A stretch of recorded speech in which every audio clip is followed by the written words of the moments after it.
இன்னைக்கு டிஃப்ரெண்டான பராட்டா வெரைட்டி தான் பண்ண போறோம். பன்னீர் ஸ்டஃபிங் வச்சு பன்னீர் பராட்டா எப்படி செய்யலாம்னு பார்க்கலாம் வாங்க. நான் 150 கிராம் அளவுக்கு பன்னீர் எடுத்திருக்கேன். நல்லாவே கையிலேயே மசிச்சு எடுத்திருக்கேன். நீங்க கேரட் துருவரில் கூட அந்த மாதிரி திருவி எடுத்துக்கலாம். இப்போ இது கூட கொஞ்சமா அரை வெங்காயம் அளவுக்கு நல்லா பொடிசா நறுக்கி இது கூட சேர்த்துக்கலாம். ஒரு பச்சை மிளகாய் பொடிசா நறுக்குனது, இஞ்சி பூண்டு பேஸ்ட்டு அரை ஸ்பூன் அளவுக்கு, கொத்தமல்லி பொடிசா நறுக்கி இதையும் ஆட் பண்ணிக்கலாம். ஓமம் கொஞ்சமாக ஆட் பண்ணிக்கலாம். இது ஆப்ஷனல் தான், நான் வாசனைக்காக ஆட் பண்ணுறேன். மஞ்சத்தூள் ஒரு சிட்டிகை, உப்பு தேவையான அளவு,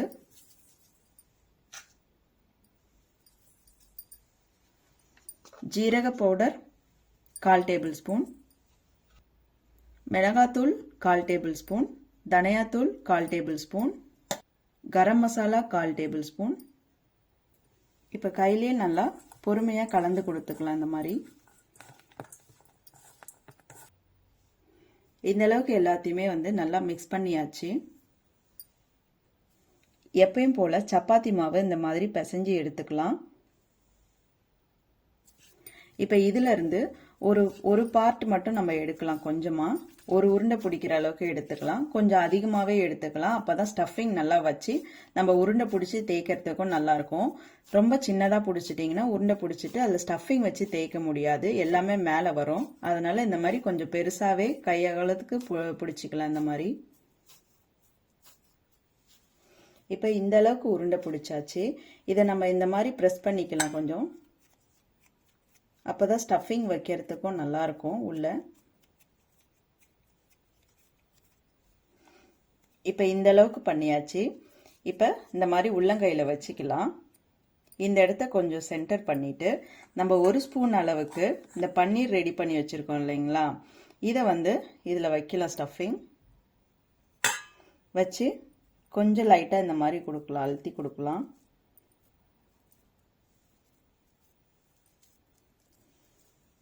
இப்போ இந்த கார்னர்ஸ் எல்லாத்தையும் நம்ம இந்த மாதிரி ஒன்று சேர்க்கலாம்.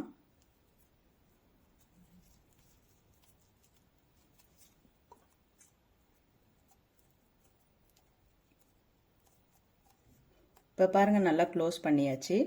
இப்போ ஃபுல்லாகவே இப்படி கையில் வச்சு ஒரு அழுத்தம் கொடுத்து உருண்டை பிடிக்கிற மாதிரி எப்பயும் போல் பால்ஸ் பிடிச்சிக்கலாம். இந்த மாதிரி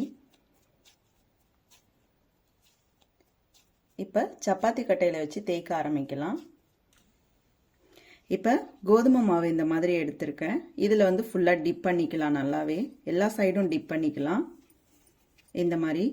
இப்போ கொஞ்சம் மாவு எடுத்து இந்த சப்பாத்தி கட்டையில் இந்த மாதிரி லைட்டாக தூவி விடலாம்.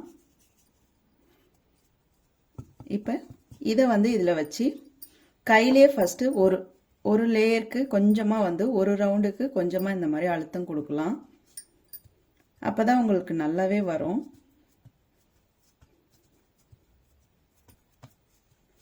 இந்த மாதிரி பண்ணும்போது நல்லா ஈவனாக வரும். உள்ளே இருக்க ஸ்டஃபிங்கும் ஈவனாக வரும். அதனால் இந்த மாதிரி ஃபஸ்ட்டு ஸ்டார்டிங்லேயே இந்த மாதிரி அழுத்தம் கொடுத்து தேய்ச்சிக்கலாம். இப்போ நம்ம சப்பாத்தி கட்டையை வச்சு மேலே தேய்க்கலாம். நீங்கள் மாவு எவ்வளோ தேவையோ அதுக்கேற்ற மாதிரி கொஞ்சம் கொஞ்சமாக போட்டுக்கோங்க. இந்த மாதிரி எல்லா சைடும் தேய்ச்சிக்கலாம். இப்போ ரொம்ப ப்ரெஷர் கொடுக்காம லைட்டாக இந்த மாதிரி தேய்க்கணும். எல்லா பக்கமும் தேய்ச்சி விடணும்.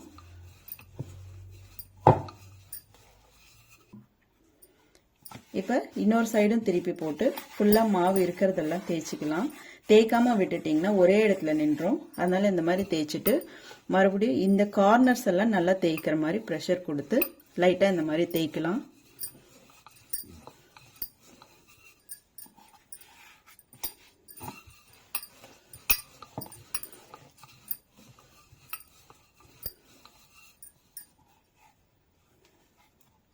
இப்போ இந்த சைட் திருப்பி போட்டு லைட்டாக கொஞ்சமாக மாவு போட்டுக்கலாம். அடியில் ஒட்டுற மாதிரி இருந்துச்சுன்னா கொஞ்சம் சேர்த்தே போடுங்க.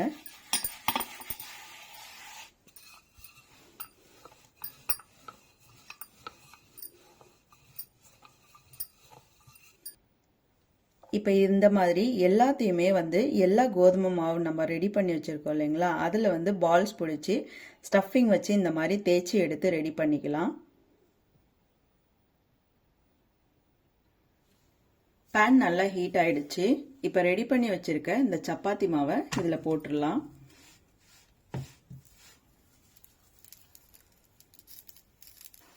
இப்போ ஒரு 2 செகண்ட் ஆகி இதை திருப்பிக்கலாம். திருப்பிக்கிட்டு நான் நெய் எடுத்திருக்கேன். நெய் தான் ஆட் பண்ணுறேன். நீங்கள் ஆயில் வேணுனாலும் ஆட் பண்ணிக்கலாம். இந்த மாதிரி தேய்ச்சி விட்டுக்கலாம் லைட்டாக.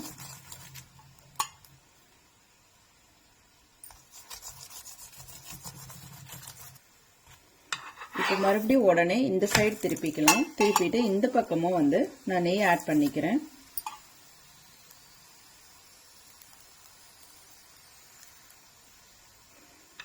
இப்போ இந்த சைடு திருப்பிக்கலாம். நல்லா குக் ஆயிடுச்சு.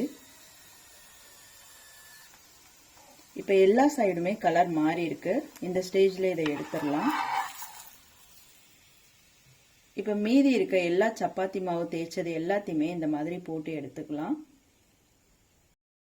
சூப்பரான பன்னீர் பராட்டா ரெடி ஆயிடுச்சு. இதை நீங்களும் வீட்ல ட்ரை பண்ணிட்டு எப்படி இருக்குன்னு கமெண்ட்ல சொல்லுங்க. இந்த வீடியோ உங்களுக்கு பிடிச்சிருந்ததுன்னா எங்க சேனலை சப்ஸ்கிரைப் பண்ணுங்க, லைக் பண்ணுங்க, கமெண்ட் பண்ணுங்க, உங்க ஃப்ரெண்ட்ஸுக்கும் ஷேர் பண்ணுங்க.